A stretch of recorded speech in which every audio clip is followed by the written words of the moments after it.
I'm going to call him Mr. J. He was drawing our bomb. Didn't really know him, and I already did not like him. He just walked out, jokingly. The next time, guess who came with a new set for me? That was when he made the first move. He was like, I confronted him about it, and I was like, who is this girl that I'm hearing about? Boy, if you don't go and handle your business before coming over here. His hostel master walked up to me one day and told me, this girl, you have eye. My high testament is not today, you guys. It started 10 years ago.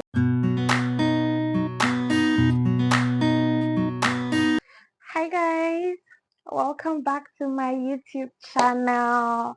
For my new subscribers, my name is Favor Chiamaka, and for my returning subscribers, you guys, thank you so much for the support so far. You guys are amazing. You guys are beyond amazing. Thank you guys. And it's 2025. I'm so happy to see you guys in 2025. I hope you guys are happy to see me too. So let me tell you guys about the topic I'm going to be speaking on today. I'm going to be talking about my first ever crush, which was in my high school. So this story is going to be giving you guys a little backstory on this girl that you see right here.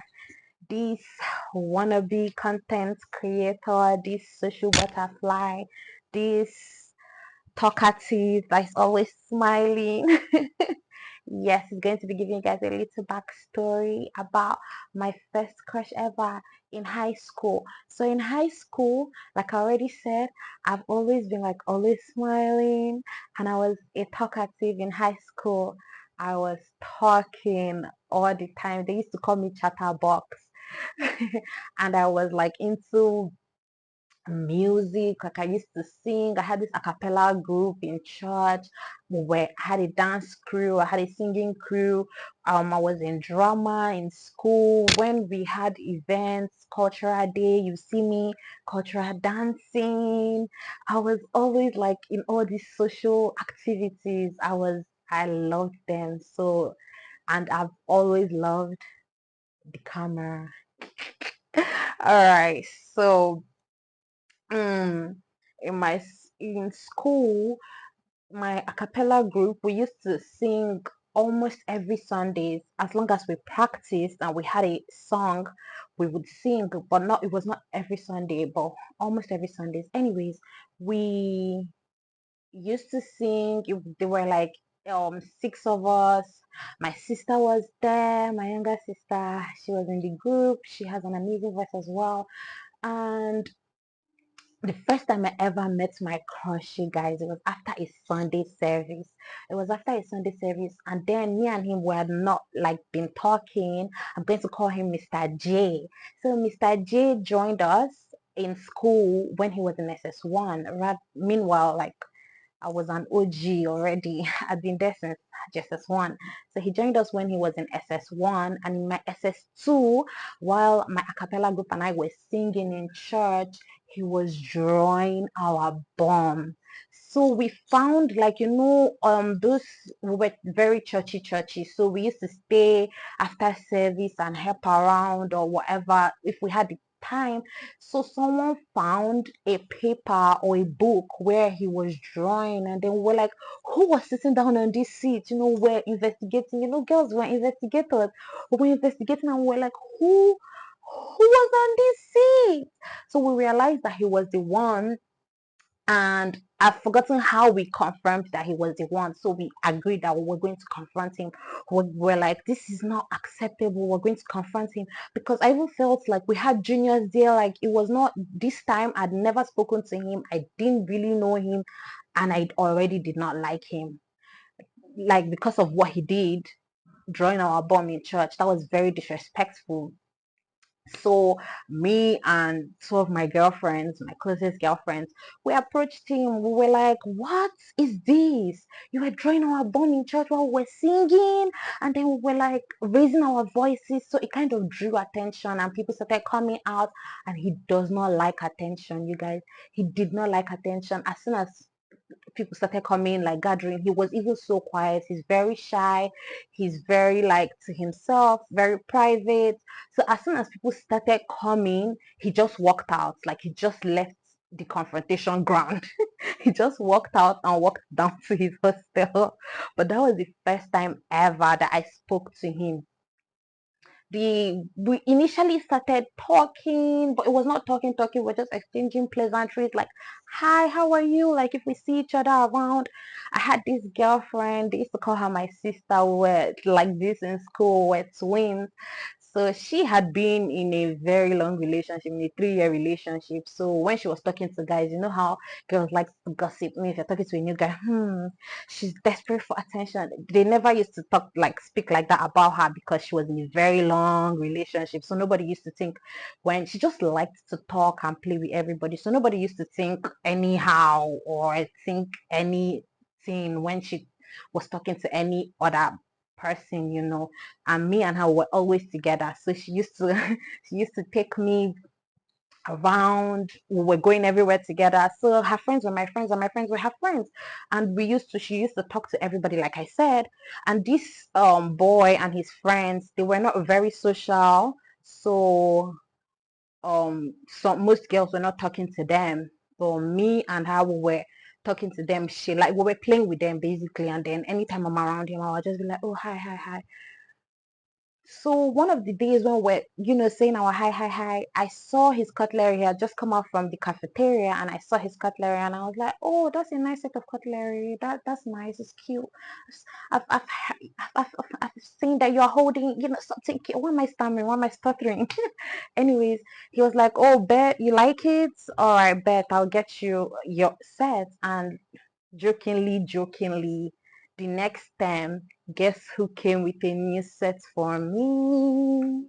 He got me my own set of cutleries with like their gold designs and everything. It had gold designs, it was unique, it was beautiful. And I was like, yeah. And then I was like, oh, thank you.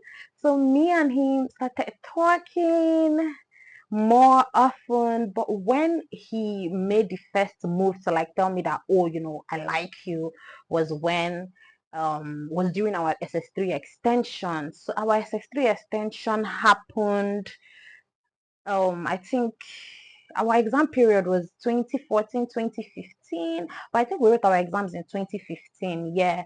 So during our extension period, I think that was during March. That was when he made the first move.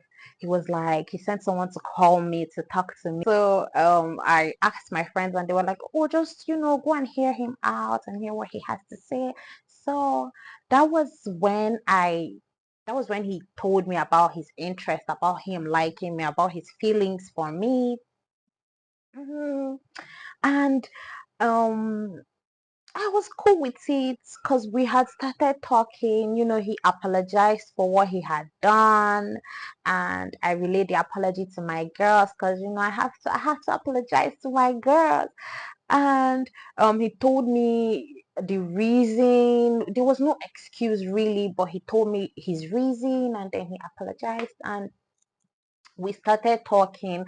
But we realized that because we were almost done with secondary school, there was no point in him asking me, oh, do you want to be my girlfriend? Because like we were already done with school, and we had realized that his course, they were not he tried to get into my school, but they were not offering the course that he wanted to major in my school. So we already knew that we were not going into the same school together. So it was like there was no point in trying to torture ourselves with the title. But we were like this, like we were on people's necks, like we were. And it was such a good match because I'm a churchy social butterfly, and then he's like to himself, bad boy image. But I really liked him because, oh, even when he started talking to me, I heard from people, people came and they were like, he's a bad boy. I heard he's talking to so and so. I heard he's dealing with so and so person. And I heard so many rumors, but then this particular one was true because I trusted the source it was coming from. So I confronted him about it, and I was like, who is this girl that I'm hearing about? Boy, if you don't go and handle your business before coming over here. And then he was like, oh, yeah, I'll handle that. And he handled it. And my source, he did not know about, came back and told me, yeah, it was handled. I heard from, the girl was saying that, they are no longer. And I was like, good. So he showed me that he was very, like, that showed I respected him for that. And because he respects me enough to, handle his business before coming over here, that shows respect. And I, in turn, respected him. And I respected him aside from that because he was brilliant. I also liked him because he was brilliant. And he had when he started talking to me, his hostel master walked up to me one day and told me, this girl, you have eye, because he calls him my boy. He's like, this girl, you have eye. My boy has money. His parents are packed.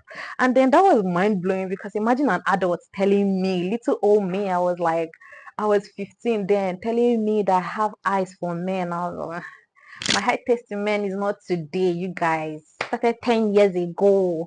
It's not today.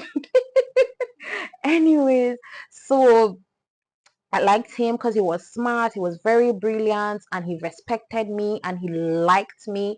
So the feeling was very mutual, the likeness. I had a little crush on him already. So our, whatever we had going on was working very well. And he respected my boundaries because I'm a church girl. So he respected my boundaries.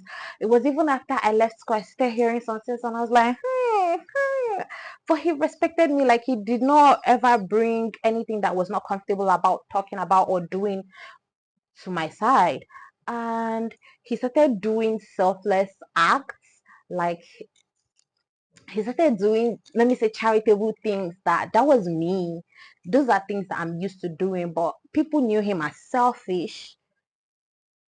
But he started doing charitable things. He started doing those things because of me. I know, but just the fact that he could come out of his comfort zone to do these things, to show me that he was like really, he wanted something with me and he respected me and he liked me and he wanted to show me that I'm serious about you.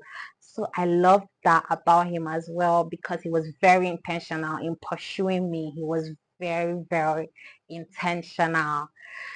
Anyways, things didn't work out obviously because we went to separate schools. And me, I was never one for social media back then. I was young. I was never one for social media. So we were not, you know, so sad. But yeah, that was my first crush ever, like ever, ever, ever in life. First crush ever. And it was a good one because your girl has eyes. My parents used to say, this girl, your eyes. Yeah, I have good eyes for good things because I'm a good girl. So, good things come to me. And I was sitting pretty like, okay, all right. So that's all, guys. End of the story. Please, you guys. I hope you guys enjoyed this story about my first crush. And I hope you guys enjoyed learning a little bit more about me from years back. If you guys enjoyed this story, please like, comment, share, subscribe. I love you guys so much. See you in my next video.